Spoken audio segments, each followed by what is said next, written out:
The House be in order. The chair lays before the House a communication from the Speaker. The Speaker's Room, Washington, D.C., November 19, 2025. I hereby appoint the Honorable Jimmy Petronis to act as Speaker pro tempore on this day. Signed, Mike Johnson, Speaker of the House of Representatives. Pursuant to the Order House of January the 3rd, 2025, the chair will now recognize members from a list submitted by the majority and minority leaders for morning hour debate. The chair will alternate recognitions between the parties with equal time allocated between the parties for each member other than the majority and minority leaders, and the majority whip is limited to 5 minutes, but in no event shall debate continue beyond 11:50 a.m. The chair recognizes the gentleman from Texas, Mr. Self, for 5 minutes. Mr. Speaker, Islam is a culture with patina of religion. Sharia is the law of Islam. Sharia is dangerous. Western values form the basis for the founding of America, namely that rights come from our Creator. Ours is a Christian-based culture. Sharia, on the other hand, is a culture of violence and domination, totally anathema to the concept of individual freedom. The United States Constitution and Sharia are fundamentally at odds with one another. The Constitution begins with "we the people." Sharia states Allah has said. Followers of Sharia believe Muhammad received a divine legal code that stands supreme over all man-made laws. While Western civilization has evolved, Islam has not. Islam is stuck in the 8th century, and if they succeed at imposing their beliefs upon us, we will be dragged back into the Dark Ages. The contrasts are stark when comparing Sharia to the strides made by the United States in 250 years. The 13th Amendment to the U.S. Constitution abolished slavery, but there has never been an abolition movement in Islam. The Quran and Hadith even contain rules for slaves and the slave trade. Sharia prescribes inhumane punishments viewed as normative. Stoning to death for adultery is common, as are public beatings of women, the amputation of the hand of a thief, and execution of Christians and Jews in accordance with the Quran. Several hardline clerics have even issued fatwas for the assassination of President Trump and Prime Minister Netanyahu. The Declaration of Independence states, "We hold these truths to be self-evident, that all men are created equal." Not so in Islam. According to Sharia, the testimony of a non-Muslim is not valid against a Muslim in a court of law. A woman's testimony is equal to 1/2 of that of a man. Non-Muslims living in majority Islamic societies are second-class citizens with few rights and little protection under the law. The Sixth Amendment speaks of an impartial jury, but the testimony of a non-Muslim is deemed inadmissible. So in an Islamic Sharia court, the only testimony allowed is that of a Muslim. Hardly fair and impartial. Sharia prohibits marriage between a Muslim woman and a non-Muslim man. A Muslim man may marry a Christian wife, but not vice versa. Sharia also gives the man, but not the woman, the unconditional right to divorce. Freedom of religion is in our First Amendment, but freedom of religion in Sharia means one is permitted to embrace Islam, but one is never free to leave Islam. Abandoning Sharia is an apostasy punishable by death. Freedom of speech in America extends to expression not only of verbal communication, but in art, writing, the media, and action. Certain forms of expression are forbidden by Sharia. Non-Muslims and moderate Muslims who openly criticize Islam, Muhammad, or the Quran face severe punishment. Remember Salman Rushdie, who was stabbed under a fatwa just for writing about Muhammad. America was founded on a basic concept of freedom of the individual, self-governing under the rule of law. John Adams said, "Our Constitution was made only for a moral and religious people. It is wholly inadequate to the government of any other." We are witnessing the reality of Adams' wisdom in the clash of cultures as outsiders stream into our country without assimilating. A prominent Muslim attorney argued in the U.S. court, "Islam is Sharia, Sharia is Islam. The two cannot be separated." There are acceptable actions in Sharia that are illegal in America. Murder of family members who dishonor the family, child marriage, spouse abuse, to name only a few. Our legal processes developed through centuries of Western civilization are not sufficient to confront the Sharia influence spreading across America. Even legislation may not stop the encroaching danger. It will take more. In the streets of New York City, a Muslim imam recently proclaimed, "We will not stop until Islam enters every home." There is no denying Islam's intent to dominate Western civilization. Their stated objective is to destroy us from within. All who serve in this Congress swore to support and defend the Constitution of the United States against all enemies, foreign and domestic. This is a time for choosing. Either we defeat the Sharia advances in America, or government of the people, by the people, and for the people may indeed perish from the earth. I yield back. The chair recognizes the member from Delaware, Representative McBride, for 5 minutes. Thank you, Mr. Speaker. I rise today to recognize Shay Parks, a teacher in Milford, Delaware, one of just 3 teachers in the entire nation to receive the American Civic Education Teacher Award. In her classroom, Ms. Parks is teaching young minds more than just facts and dates, but the strength and power of our democracy. This honor recognizes educators who spark curiosity about the Constitution, government, and civic life. At Milford High School, Ms. Parks is shaping the continued strength of our democracy by preparing her students to enter the world with critical skills of engagement. She describes the importance of civic education as imperative to the future of our democracy and believes, quote, students need to enter the world with the ability and willingness to engage in civic discourse with everyone around them, not just those they agree with, something this chamber could use more of. It is through model educators like Ms. Parks that Delaware pushes students to expand both their knowledge of and engagement with the mechanisms of government. Milford is proud of her, Delaware is proud of her, and I'm proud to stand here today and lift up this dedicated educator.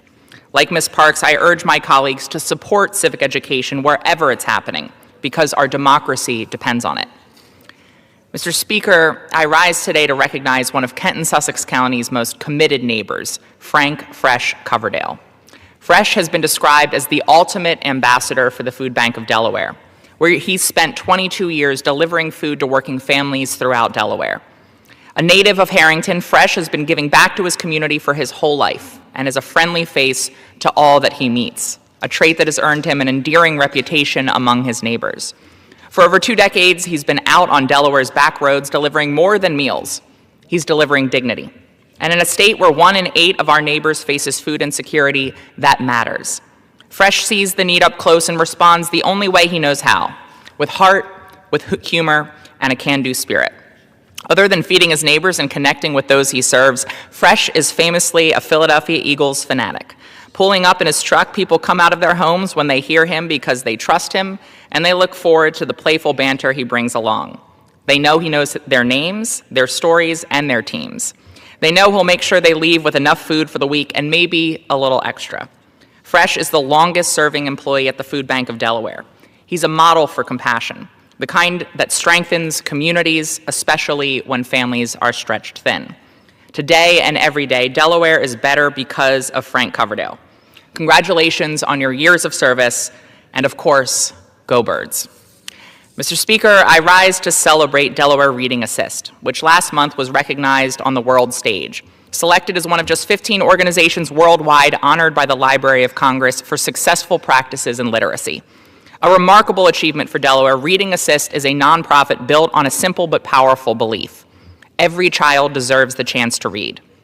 Their AmeriCorps Fellows work every day in our schools, shoulder to shoulder with teachers, helping struggling readers build confidence, skills, and joy. Their CEO said this recognition reflects the trust placed in them by educators, the hard work of their fellows, and the resilience of the students themselves. Moreover, Acting Librarian of Congress Newland says the awardees this year had a particular focus on family and community, something Delawareans know are at the heart of our state's success. Being one of only 15 honorees alongside programs from states across the country, Kenya and Scotland, shows that Delaware's approach is an international model. Today, I'm honored to congratulate Reading Assist for proving what's possible when we invest in our children and meet them where they are. That's how we close gaps, how we strengthen literacy, and thereby strengthen communities, through investment in our children's potential. Thank you, Mr. Speaker, and I yield back. The chair recognizes the gentleman from Indiana, Mr. Baird, for 5 minutes.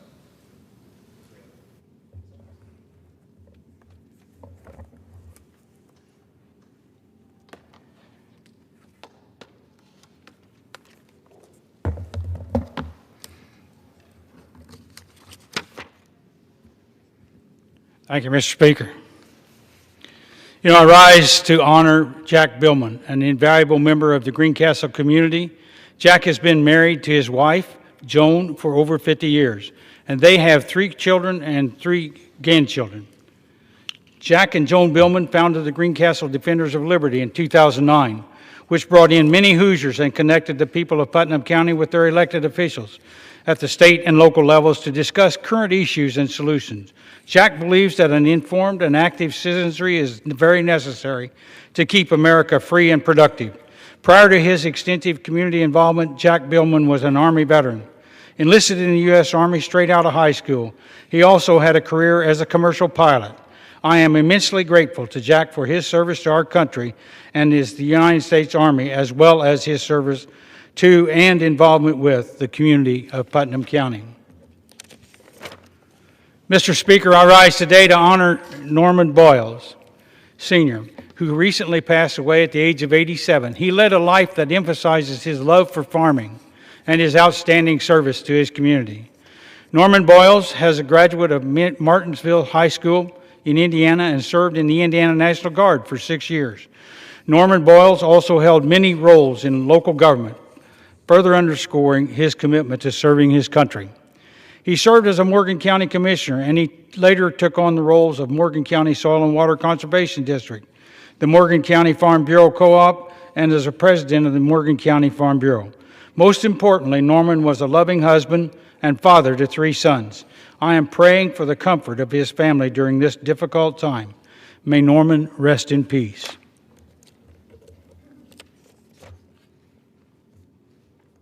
I rise in honor of Dr. Warren Macy, who has been a physician and an active member of the Greencastle community, Indiana, for over 50 years. He received a bachelor's degree and completed his medical school at Indiana University before opening his own practice in Putnam County. Last year, he received the 2024 Doc Holliday Award at the Indiana Rural Health Association Annual Conference for his outstanding service and care to Hoosiers in rural communities. Dr. Macy is also a devoted husband to his wife, Connie, and they have 3 children and 2 grandchildren. I thank Dr. Warren Macy for his service to Greencastle and for the invaluable medical care he has provided to our communities for decades.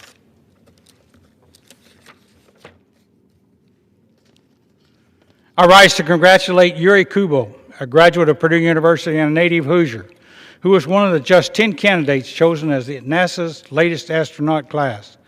Yuri Kubo earned his undergraduate degree in electrical engineering in 2008 and his master's degree in electrical and computer engineering in 2015.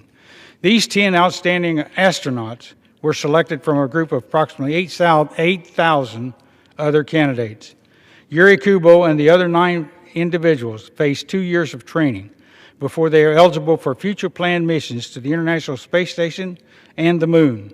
NASA is even looking at a mission to Mars. Congratulations to Yuri and the full 2025 astronaut class. You will make Purdue University, Indiana, and the country proud. I also rise to congratulate Megan Johnson, a 4th grade teacher at Central Elementary School in Plainfield, Indiana. Thank you, Norm. Who was named the 2026 Indiana Teacher of the Year by the Indiana Department of Education. Megan Johnson has over 18 years of experience in upper elementary classrooms and is passionate about her students having the foundational literacy skills needed to thrive through project-based learning. According to the Indiana Secretary of Education, Megan Johnson has made it her mission to improve outcomes for her students, and she prepares her students to succeed far beyond the 4 walls of her classroom. Mrs. Johnson has also completed 80 hours of professional development in the School of Science and Reading, earning the state's early literacy endorsement.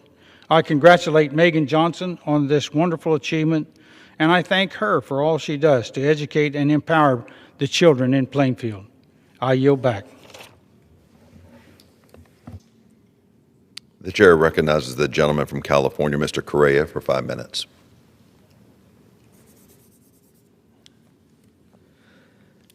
Thank you, Mr. Speaker. I rise today to honor World War II veteran and Korean War veteran and my neighbor, Howard Cook.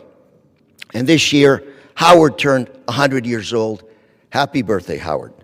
Howard grew up in Oakland, California, and spent his childhood traveling in the Sierra Nevada mountains to ski and to learn survival skills, skills that he would later use in World War II, where he joined the Army's 10th Mountain Division, climbed River Ridge, and that's where he attacked German troops hidden deep within Italy's mountains. He was promoted to first lieutenant at just 20 years old. After World War II, he returned home to California and earned his degree at UC Berkeley. Howard Cook, a member of the greatest generation. Mr. Speaker. Mr. Speaker, I rise today to honor 25 years of dedicated service by Maria Esperanza Castro. Maria studied medicine in Mexico before finding her true passion and calling at the regional center of Orange County, where she changed the lives of many families. She was the voice that families met as they sought support for a loved one with developmental disabilities. For 25 years, she was the guide and advocate and a trusted source of information for these families. Maria, congratulations. Enjoy your retirement. Thank you, Mr. Speaker. Mr. Speaker, I rise today to recognize one of Santa Ana's finest, Efrain Solis, who is currently performing with the New York Metropolitan Opera.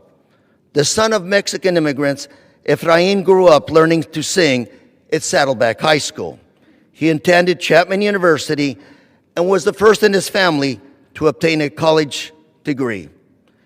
He has performed all over the country, and Santa Ana is proud to have one of our own performing on the New York stage. Congratulations, Efrain. Thank you, Mr. Speaker. Mr. Speaker, I rise today to honor my neighbor and World War II veteran, Bill Chan. Bill was born in China and came to the United States as a young student. At 19, he enlisted in the Navy, where he served on the USS Mississippi during World War II. According to Bill, he was the only Chinese American on that ship, the USS Mississippi. Bill then retired to Orange County, where he still lives today. And Bill, I would say, is a true example of our greatest generation, an immigrant willing to put his life on the line for his new country. Thank you, Mr. Speaker. And Mr. Speaker, I rise today to honor the life of Rudy Cordova, a beloved member of our Santa Ana community and my good friend. Born and raised in Santa Ana, Rudy was a proud graduate of Saddleback High School, and he was a soccer dad. He was my daughter's soccer coach. Rudy dedicated his life to celebrating Chicano culture through art, food, and more. And under his guidance, the Santa Ana Dia de los Muertos became one of the biggest events in Orange County. Thank you, Rudy, for all you've done for the city of Santa Ana, for our community. We're going to miss you. Our prayers are with your family. Thank you, Mr. Speaker, and I yield. The chair recognizes the gentleman from Nebraska, Mr. Bacon, for 5 minutes. Thank you, Mr. Speaker. I rise today to recognize a journalist and a beloved anchorman who has made a significant impact in our district and the region, always striving to remain professional, balanced, unbiased, and compassionate. KETV's Rob McCartney is retiring from Nebraska's and Iowa's airwaves after 41 years. Rob and I have many things in common in our backgrounds. He grew up as an Air Force brat, and I was in the Air Force. Rob has a strong relationship with Offutt Air Force Base in the 55th Wing, having covered several stories there. I served at Offutt Air Force Base 3 times and served as the wing commander in the Fightin' 55th. Finally, both Rob and I married the local girl and have enjoyed many years of marriage. Before graduating with his BA in journalism from the University of Nebraska-Lincoln, Rob spent his time spinning records at KXSS-FM. After graduation, he served as the farm director and assistant sports director for NTV, followed by nearly 7 years at KON and KGIN-TV, where he worked as an anchor and reporter. In 1992, Rob joined KETV, working in the Lincoln Bureau before relocating to Omaha in 1995. He then joined the anchor desk in the evenings and led Omaha Crime Stoppers, where he helped bring some of the area's most wanted fugitives to justice. In his 33 years at KETV, he has reported on the Nebraska National Guard from Bosnia, interviewed multiple U.S. presidents and other elected and public officials, and covered 2 of Nebraska's national championships in football. Over the years, Rob has dedicated to election coverage, educating voters on issues and candidates to help them make informed decisions. As host of KETV's public affairs show Chronicle, he would dig deep into the issues that mattered most to voters. Rob was always on board for breaking news, helping viewers navigate difficult times. He covered the role that Offutt Air Force Base played on 9/11, and 10 years later provided an in-depth, behind-the-scenes look at President Bush's visit to Stratcom on that fateful day.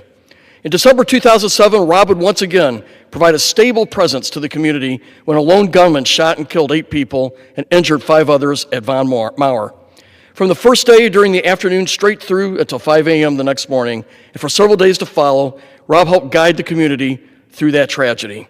6 months later, Rob was on the air once again for more than 12 hours because a line of supercell thunderstorms that had formed in the southeast Nebraska turned into dozens of tornadoes.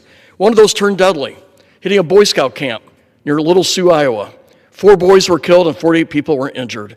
He also maintained that presence for the community during the 2019 floods and their impact on Offutt Air Force Base and across the region.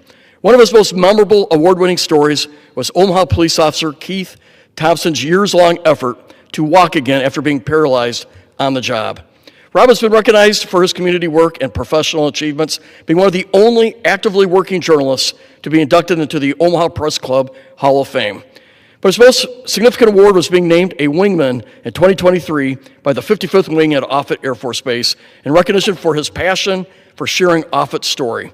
Rob's professionalism and commitment to fair and balanced journalism will be missed. He is the Walter Cronkite of Omaha. We will miss him. We wish him a happy retirement, and I yield back the balance of my time. The chair now recognizes the gentleman from New York, Mr. Kennedy, for 5 minutes.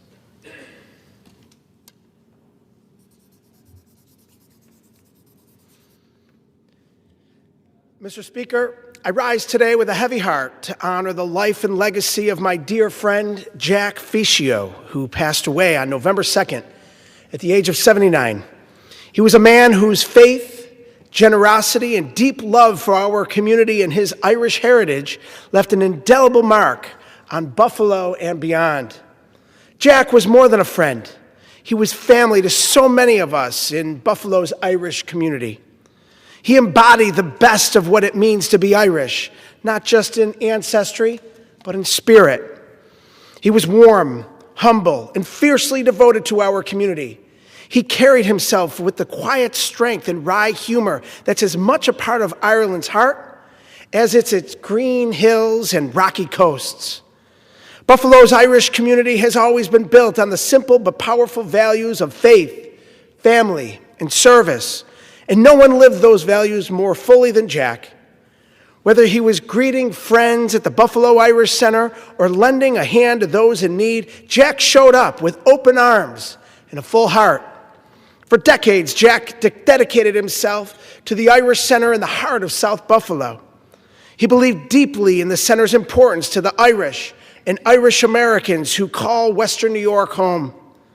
He knew that our heritage is something we share, something that binds generations together in our community. Through his leadership, that spirit of togetherness grew stronger year after year. Jack and his beloved wife, Maureen, extended that generosity far beyond Buffalo. As co-directors of the Belfast Summer Relief Program for over 2 decades, they opened their hearts and their home to children from the north of Ireland. Through their work, they welcomed over 1,800 kids to our community in Western New York, giving them a chance to experience peace, friendship, and hope at a time marked by terrible conflict. Jack and Maureen helped bridge divides with love and hospitality. That's who they were. That's what their faith taught them. Jack's love for his family was deep and unwavering. To his cherished children, John and Jennifer, and to his precious granddaughters, Madeline and Maeve, know that your father and grandfather's legacy lives on in you and the countless lives he impacted across the globe. To his wife, Maureen, thank you for so graciously sharing Jack's light with all of us. Jack Fishio's life was one filled with service to others, including one of his greatest joys, serving as a volunteer firefighter. Countless Buffalonians, Irish Americans, and Irish citizens are better off today for having known Jack. Today we honor Jack for the heritage he preserved, the families he embraced, and the bridges he built. I ask my colleagues to join me in paying tribute to Jack Fishio and in holding the Fishio family in our prayers and in our hearts as they grieve a man who gave so much to us all. May we all strive to carry forward his generosity, his humility, and his unwavering commitment to others. Yesh Dega Rev An Anam. May his soul be at the right hand of God. On behalf of a grateful community and nation, may Jack Fishio rest in peace. I yield back. The chair now recognizes the gentleman from South Carolina, Mr. Norman, for 5 minutes.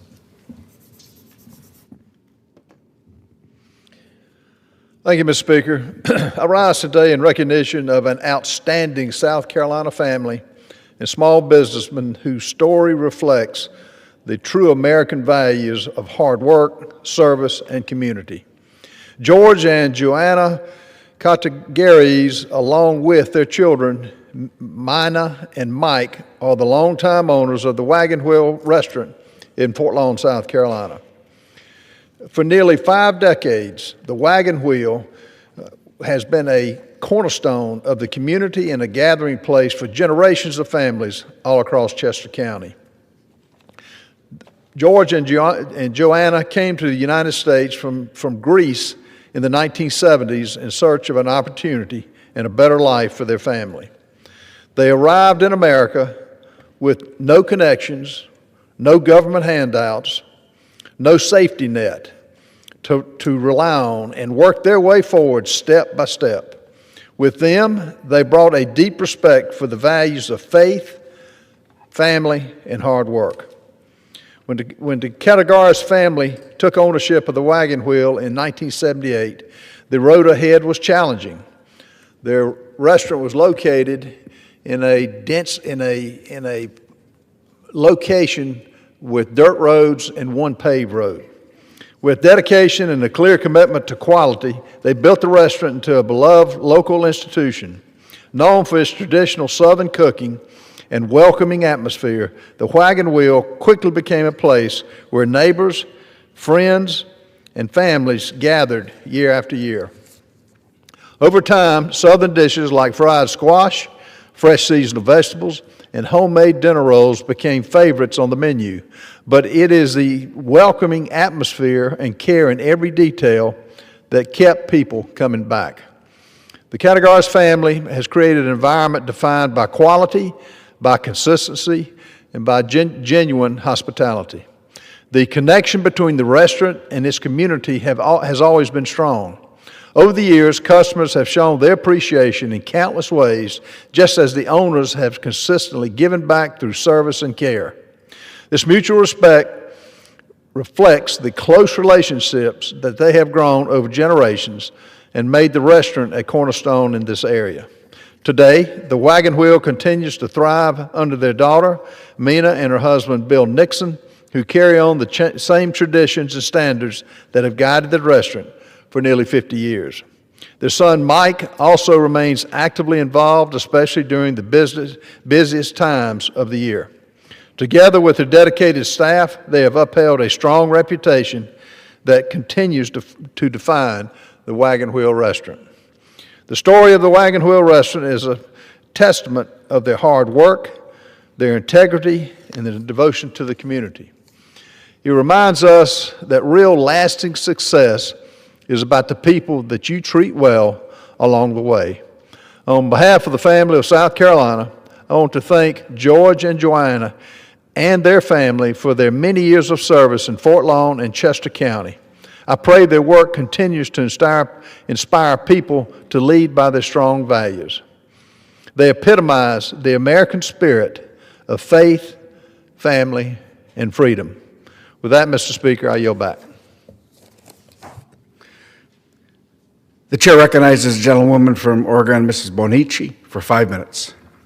Thank you, Mr. Speaker. I rise today to express my profound opposition to the aggressive, cruel, and dangerous immigration enforcement actions that are taking place in Oregon and across the country. During the past few months, we've seen a dramatic increase in agents from ICE, the Immigrations and Customs Enforcement, in Oregon, fueled by hatred and Donald Trump's inhumane, out-of-touch mass deportation agenda. I'm infuriated by story after story of extreme overreach, excessive force, and brutal tactics being used by masked ICE agents to arrest and detain Oregonians. In Portland, ICE wrongfully separated a young, loving mom from her 4 little children for 4 months. In Hillsborough, multiple unmarked SUVs circled a man in a parking lot. He was simply going to pick up groceries. And in Beaverton, ICE was parked on the street, randomly scanning license plates of cars and then checking names. They wrongfully arrested a man who would have been sent to detention had his lawyer not intervened at the very last minute. At the ICE facility in Portland, ICE staff are lying to lawyers, pepper spraying people who are peacefully protesting, and recklessly exposing residents who live nearby, including seniors, veterans, and children, to toxic fumes. ICE detained one of my constituents, Victor Cruz, because he has the same name as someone with a criminal record. My constituent showed the ICE agents his identification didn't matter. He doesn't have a criminal record. Nor was there a warrant for his arrest, didn't matter. He has a valid work permit, a job, and a pending visa case, didn't matter. He has a heart condition and a pacemaker, didn't matter. Victor is a well-respected member of the community with, as you can see, adorable grandchildren. He was arrested, detained, and sent to the Northwest Detention Center in Tacoma, Washington. Then immigration officials tried to deport him. I visited Victor in Tacoma, where he was kept in bleak conditions, and he spoke about his experience and his hopes to be reunited with his family. After almost 4 weeks, wrongfully detained Victor Cruz was finally released after an outpouring of support from the community, his friends and neighbors, and with the assistance of his lawyer. I'm overjoyed, but he should have never been arrested and detained in the first place. And for far too many others, they aren't as fortunate. ICE is now moving people from the detention facility to other immigration facilities across the U.S. to block legal action. And as this headline says, ICE's strategy is to detain people first and ask questions later. Simply put, ICE is not following the law. They're part of an out-of-control federal agency indiscriminately kidnapping people off the streets and sowing terror in our communities. This is not how a civilized nation treats its people. There are countless stories of ICE drawing their weapons and pointing them at bystanders, driving into oncoming traffic to deter bystanders from filming them, and to make matters worse, now the Trump administration is demonizing and scapegoating immigrants. The United States of America is a country of immigrants, and our nation is stronger because of its diversity. But the Trump administration's actions are actually making America more dangerous. This isn't about safety. Nobody wants violent criminals in their neighborhoods and districts, but that's not the issue here. In fact, ICE is spending so much time targeting people based on their race or ethnicity that they aren't focused on the real criminals. Recently, I spoke with a high school student. He's terrified that his family and friends will be kidnapped. I spoke with education leaders who were in tears about the trauma they are seeing in their school districts, and with students who are afraid for themselves and their families. This trauma will last for years and will affect the ability of these kids to learn and thrive in schools. I met with Latino business owners who have seen significant reductions in people visiting their shops and restaurants. The common thread in their interactions was the word terror.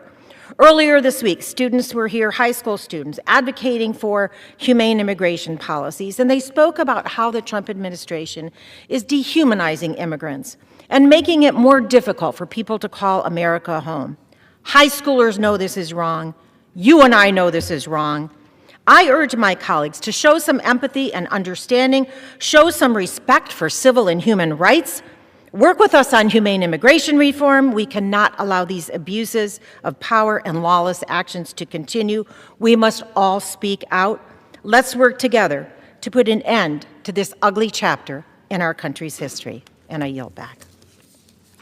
The chair recognizes the gentleman from Florida, Mr. Herodopoulos, for 5 minutes.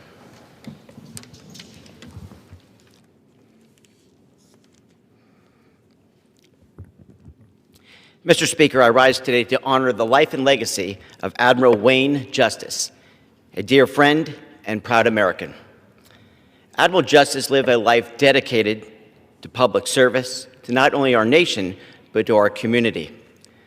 Admiral Justice, a graduate of the United States Coast Guard Academy and Navy War College, devoted 37 years of his life to the United States Coast Guard, roughly half in which he was in command conducting counter-drug, illegal immigrant, and search and rescue patrols.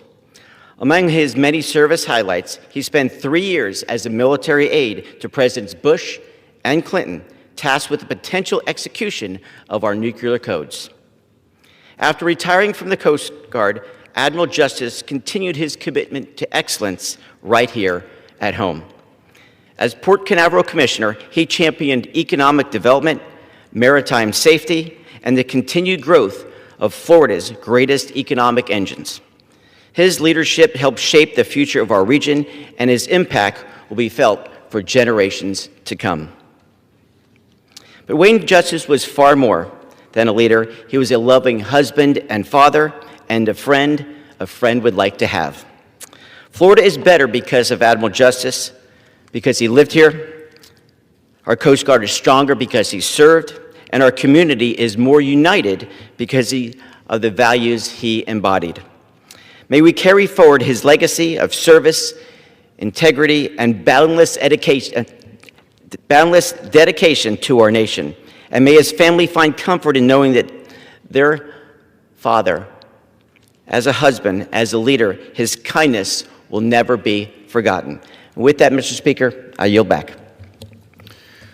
The chair recognizes the gentleman from New York, Mr. Latimer, for 5 minutes.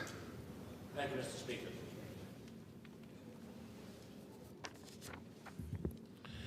Thank you, Mr. Speaker. I want to recognize and celebrate the 15th year anniversary of the Amani Public Charter School in Mount Vernon, New York. I grew up in Mount Vernon in an apartment 1 block away from what was once the Edison Technical and Vocational High School. But it was reborn in 2011 as Amani Public Charter School to advance the educational opportunities for all children, especially children of color on the south side of Mount Vernon and elsewhere. This school serves all students, grades K through 8, with free breakfast and lunch.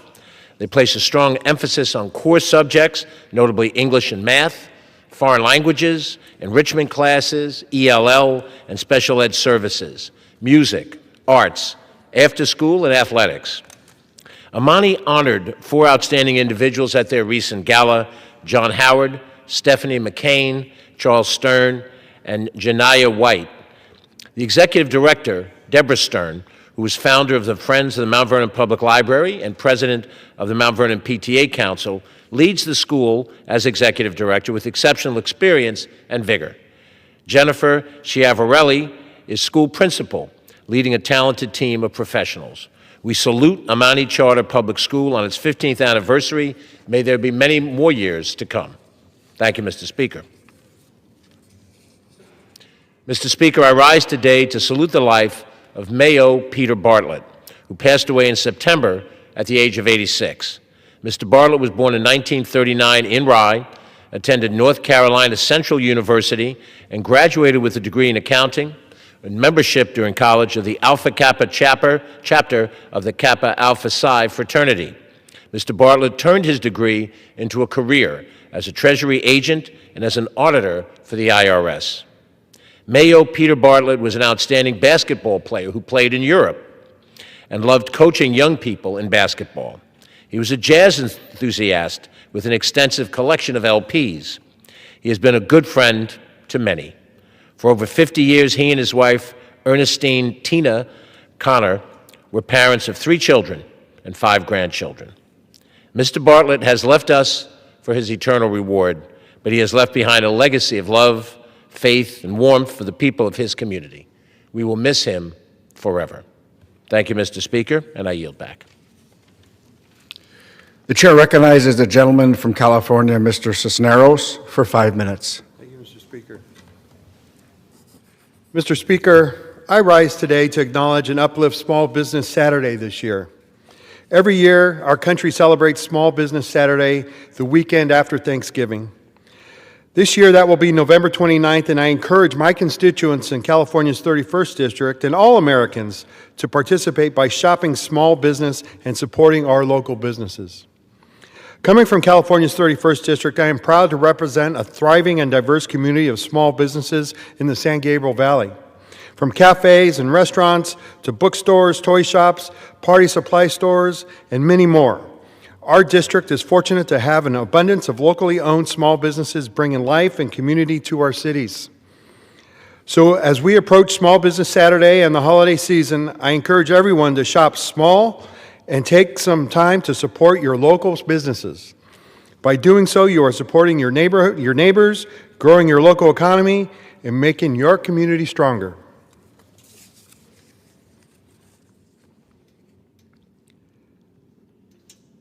Mr. Speaker, I rise today to recognize an extraordinary military service member now serving our public schools. Mr. Kenneth Singleton has dedicated decades of service to our community. From serving in the U.S. Army and completing several tours, including in Iraq, Afghanistan, and Saudi Arabia, his commitment to service earned him the Meritorious Service Award 5 times. For Mr. Singleton, public service didn't end after uniform came off, though. His second mission serving our next generation began in the Monrovia Unified School District as the Director of Food Service. He has been a vital part of the school district, ensuring our students have healthy, nutritious meals every day to focus and thrive on their studies. Mr. Singleton has brought discipline, leadership, and a commitment to service to our schools in Monrovia Unified. Our community is fortunate to have a dedicated public servant like him. Mr. Singleton, thank you for your military service and your exemplary public service to our students and schools.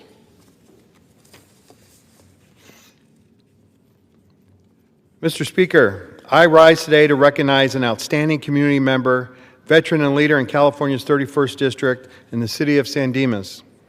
Penny Stevenson is the board president of the San Dimas Heroes Organization, whose mission is to honor all San Dimas veterans by engraving their names on a permanent monument at Freedom Park in San Dimas, California.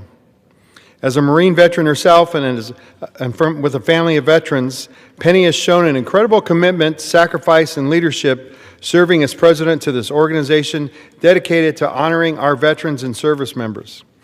This is Penny's last year serving as board president, a position she's held since 2009. I wanted to thank her and commend her for all the work she has done to recognize our service members for the past 16 years. Just this past Veterans Day, I was honored to visit the Heroes Monument at Freedom Park, and I can attest to the honor it brings to our veterans community. Thank you for your leadership and tireless efforts, Penny.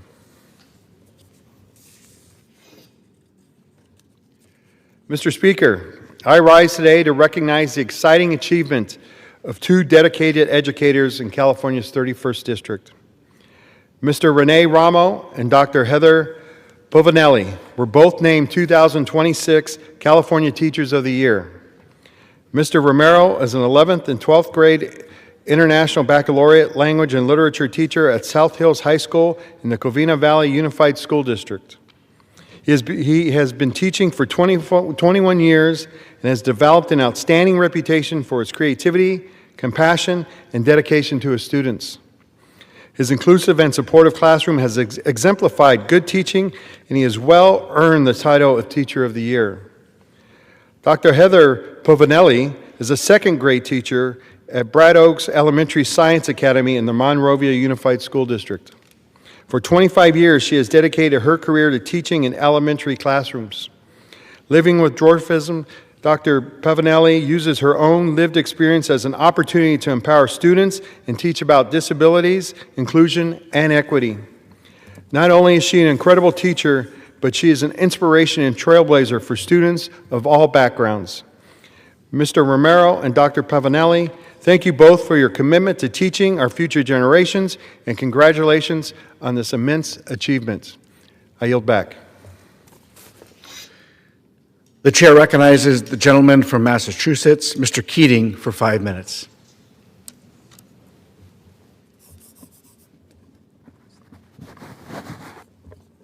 Thank you, Mr. Speaker.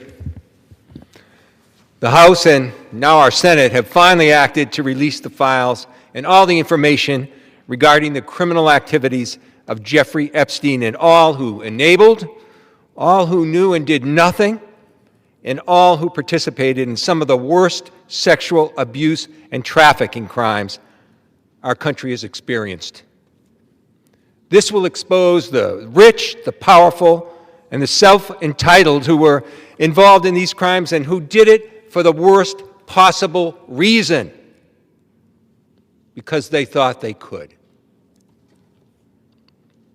This necessary legislation should not have been necessary because this White House, this administration, this president could have merely released these files. Instead, they withheld, they dismissed, and they covered up.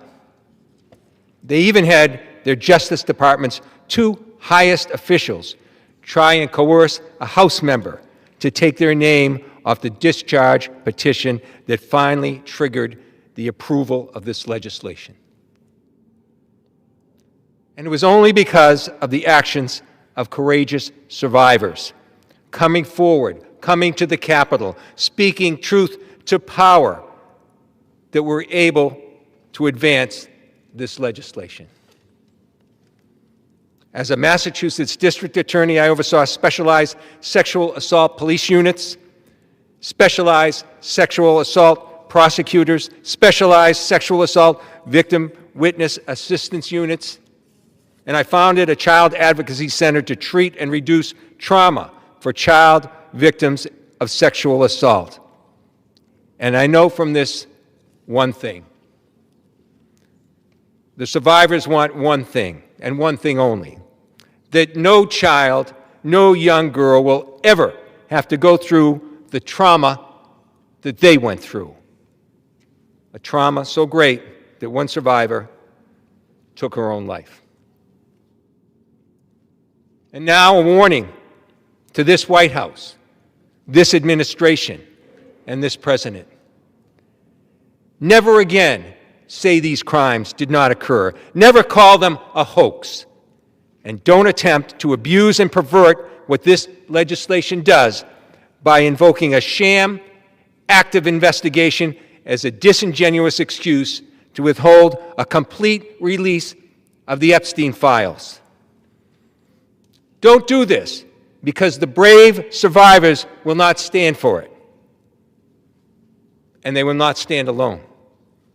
The majority of this House will stand with them. The majority of our Senate will stand with them. And most importantly, the American people will stand with them. I yield back. The chair recognizes the gentleman from Kentucky, Mr. McGarvey, for 5 minutes.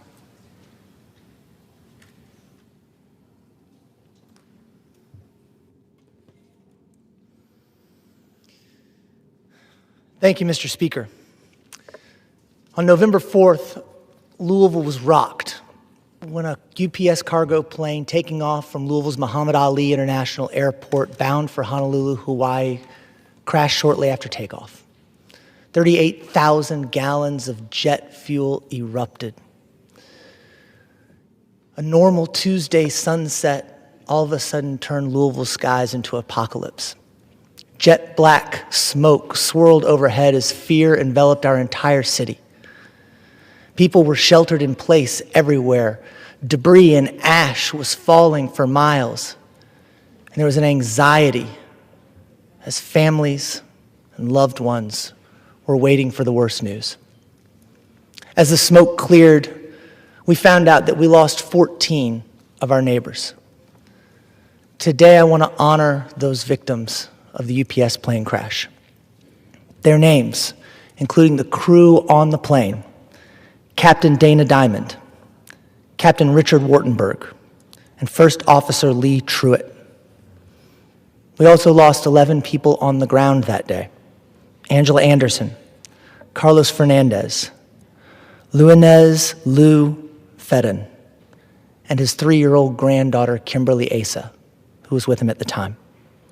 Trinidad Trina Chavez, Tony Crane, John Locks, John Spray, Matthew Sweets, Ella Petty Wharton, and Megan Washburn. Our prayers continue to be with all of them. As tragic as this day was, we also saw the best in people in Louisville.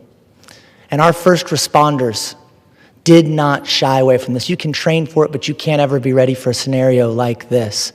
It was said of this inferno that it was hotter than anything you could imagine and raining oil. But our firefighters rushed into the scene. The first on the scene were the Okolona Fire Department. But fire departments from all over joined them: the Louisville Fire Department, the Airport Authority Fire Department, the Shively Fire Department, the Anchorage Middletown Fire, St. Matthews Fire, Fern Creek Fire, Jeffersontown Fire, Fairdale Fire, PRP Fire, Shepherdsville Fire, Zoneton Fire, and even Fayette County, Lexington Fire, came to assist. Our police officers also rushed to the scene: Louisville Metro PD, the Airport Authority PD, Jefferson County Sheriff's Office, Audubon Park Police, who operate in the shadow of the airport daily, Middletown Police, St. Matthews Police, the University of Louisville Police, and Alcohol Beverage Control. We also received EMS responders from Louisville Metro, Anchorage Middletown, St. Matthews, Fern Creek, J-Town, Okolona, PRP, and Bullitt County. Among other first responders who immediately jumped into action, the Kentucky Air National Guard Fire and Emergency Services, the Kentucky Air National Guard 41st Civil Support Team, the Metropolitan Sewer District, the Louisville Metro Emergency Management System, American Synthetic Rubber Emergency Response, and the National Weather Service. Our local and state partners also all came together. Mayor Craig Greenberg and his entire team from Metro government were incredible. Our governor, Andy Beshear, and all of the state emergency personnel rushed into action, including our federal delegation.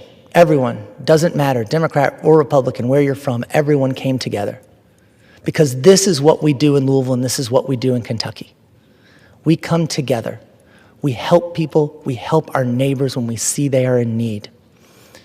And long after the television cameras are gone and this story fades from the daily news, our community will still be hurting, but we'll still be helping each other, lifting each other up, wrapping our arms around each other, there for each other, today and every day going forward, because that's what we do in Louisville, and that's how we help those impacted. Mr. Speaker, I give praise for our first responders. I give prayers and love to everyone impacted, and I yield back. The chair recognizes the gentlewoman from Illinois, Ms. Ramirez, for 5 minutes.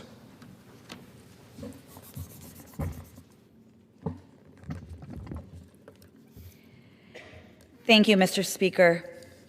Today, I rise to honor the life of Daniel Pogorzelski, a proud Polish American, uplifting his heritage, community, and the city that we love. The son of Polish immigrants, Pogo's pride in his heritage and love for his community drive him to fight for a thriving, multiracial, multicultural Chicago.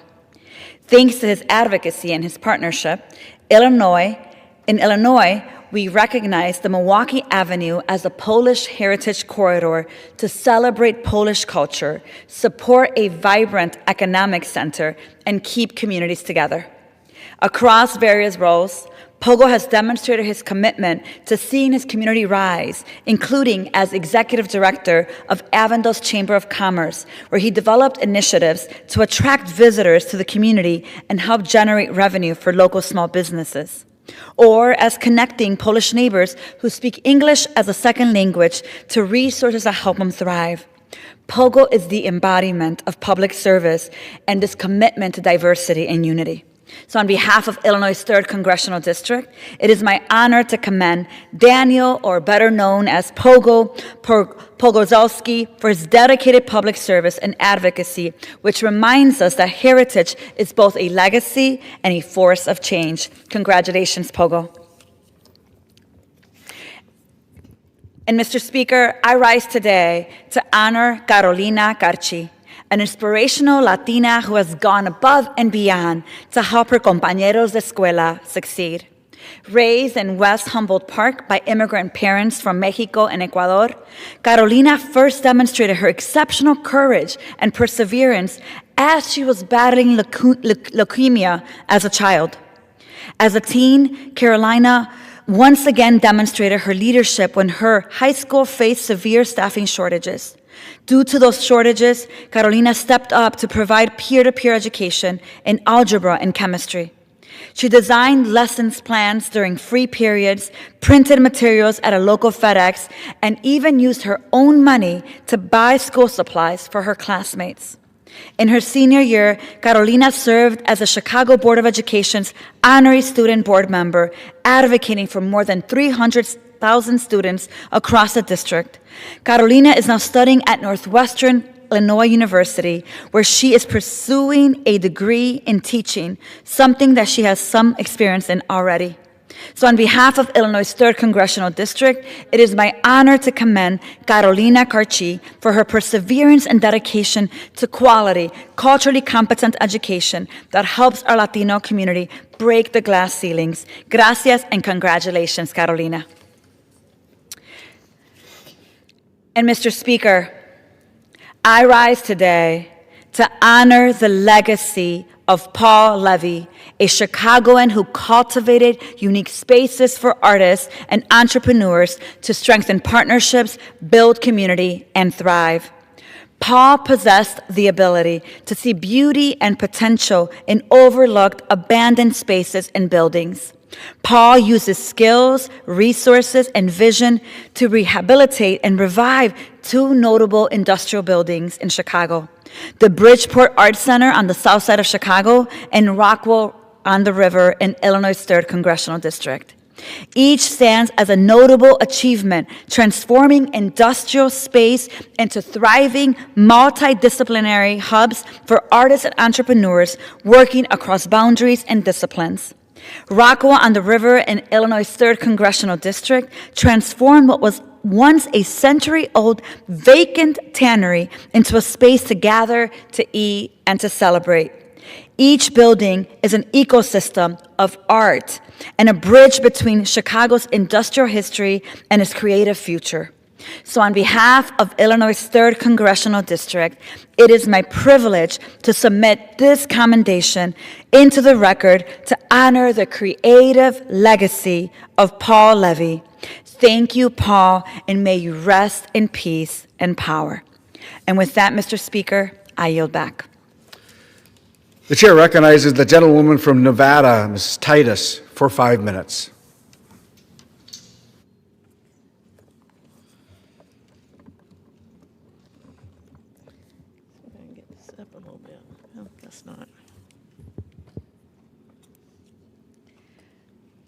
Well, thank you, Mr. Speaker. I rise today to voice my opposition to President Trump's announcement that the United States will resume explosive nuclear testing. Nevada was the focal point of nuclear development during the Cold War. Over 4 decades, the Nevada test site, which is located just 100 miles north of Las Vegas, hosted over 900 nuclear tests, more than any other place in the country. Throughout the 1950s, visible mushroom clouds often rose over the desert, could be seen in the distance by people who came to enjoy all Las Vegas had to offer. These tests were conducted to better understand the powers and effects of nuclear weapons, and the site played a major role in shaping national and international policies involving nuclear testing and nonproliferation. The radiation, however, given off by the more than 100 atmospheric tests had devastating impacts on those downwind. The fallout caused cancer and premature deaths for thousands across the Southwest. That's why earlier this year I introduced the PRESUME Act, which would ensure that radiation-exposed veterans, would receive their rightful benefits from the VA who had been exposed to this radiation. In addition, the 800 underground tests sometimes vented, letting out radioactive contaminants into the air and the groundwater supply, and this is problems we are still dealing with today. Radioactivity levels in water are declining over time, but elements such as plutonium and uranium are likely to pose risks for thousands of years. You may remember in 2020, the first Trump administration called for a resumption of nuclear testing at the Nevada test site. This was in breach of the Comprehensive Nuclear Test Ban Treaty. Back then, in response to that, I led a charge to the FY21 NDAA process to ensure that nuclear testing would not be resurrected in the U.S. But the more things change, the more they stay the same. Plus ça change, plus c'est la même chose. On October 29th, just this year, Trump announced that he's directing the Department of Defense to resume nuclear testing in a disastrous but not surprising policy reversal. This is because it's mentioned in Project 2025. On page 399 of Project 2025, which is the blueprint for the Trump administration, you see a call for a rejection of the Comprehensive Test Ban Treaty. This would not only allow nuclear testing here at home, but will give a green light to countries around the world to resume and do the same.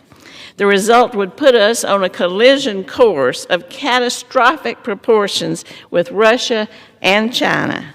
It would undermine the entire arms control regime, and it would allow proliferation of these weapons into non-nuclear states. At the same time, it would again put the health of Nevadans in jeopardy.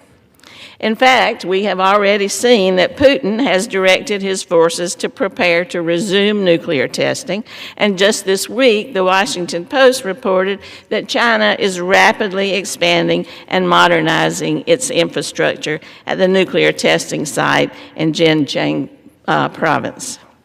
There's no technical, national security, or political reason for the U.S. to resume nuclear testing. At the test site, we already do groundbreaking experiments and simulations with our existing stockpile to make sure our arsenal is safe, secure, and reliable. All this is done without any explosion. It's a scientific experiment called subcritical, and it's far more helpful to understanding how the weapon will perform than setting off an explosion in the desert. Our leadership on arms control and nonproliferation has clearly come to an end, and the world is becoming a more dangerous place. Note, for the first time ever, the U.S. was the only country to vote no on a recent UN resolution supporting the Comprehensive Test Ban Treaty. Not even North Korea voted no on this provision. So what kind of signal does that send? So amidst all this nuclear testing, saber rattling, the New START Treaty, which is the only remaining arms control agreement between the U.S. and Russia, is set to expire in just 77 days. So for these reasons, I've introduced the renewing efforts to suspend testing and reinforce arms control initiative now, the Restrain Act. This would prohibit the resumption of nuclear testing. So I urge my colleagues to join me in supporting this and getting this passed before we begin another arms race. Thank you, and I yield back. The gentlelady yields. The chair recognizes the gentleman from Florida, Mr. Jimenez, for 5 minutes. The House for 5 minutes and to revise and extend my remarks. Mr. Speaker, I rise today to celebrate the 100th anniversary of St. Teresa Catholic School, a pillar of faith, education, and community in the heart of Coral Gables, Florida. In 1925, the Sisters of St. Joseph opened a school with 70 students, planting the seed for one of South Florida's most distinguished Catholic schools. In 1991, the Carmelite Sisters began administering and teaching a mission that they continue today. For a century, St. Teresa has remained true to its calling: faith formation, academic excellence, and service in a nurturing, Christ-centered environment. Over the years, the school has grown, embraced innovation, and prepared generations of students to face the future while remaining rooted in their faith. St. Teresa continues to shine as a beacon of excellence in Catholic education, with its enduring legacy carried forward by a community that fully embodies its mission. Congratulations to St. Teresa Catholic School on a century of service. Mr. Speaker, I rise today to recognize the extraordinary achievements of Miami-Dade County Public Schools, the third largest school district in our nation, serving more than 335,000 students. Under the leadership of School Board Chair Maritere Rojas, Vice Chair Monica Colucci, and board members Roberto Alonso, Dr. Dorothy Bendros-Mindingal, Mary Blanco, Danny Espino, and Dr. Steve Gallen, Joseph Geller, and Luisa Santos, along with Superintendent of Schools Dr. Jose Dotres, the Miami-Dade has once again earned an A rating, the largest district in Florida to do so. This success reflects the tireless work of our students, parents, teachers, and administrators, and the entire workforce, and it remains a source of pride for our community. In 2025, 99% of Miami-Dade County Public Schools earned a school grades of A, B, or C, and the district achieved a record-breaking graduation rate of 95.2%. Miami-Dade also received the prestigious Cognia 2024 School System of Distinction Award, and the district earned 59 Magnet Schools of Excellence Merit Awards, 32 Magnet Schools of Distinction Awards. Miami-Dade County Public Schools continues to lead the nation with a total of 51 National Academy Foundation Distinguished Career Academies and 3 Model Career Academies, and numerous schools have been designated as National Blue Ribbon Schools of Excellence. For the 31st consecutive year, the district was awarded the Certificate of Excellence in Financial Reporting by the Association of School Business Officials International. These accomplishments and the strength of Miami-Dade County Public Schools educational programs in a safe and conducive learning environment reaffirms the district's roles in preparing students to thrive in the global and technological marketplace. I am proud to celebrate their success and the bright future they are building for the next generation of Miami-Dade County residents. Thank you, and I yield back. The gentleman yields. Pursuant to Clause 12A of Rule 1, the chair declares the House in recess until noon today.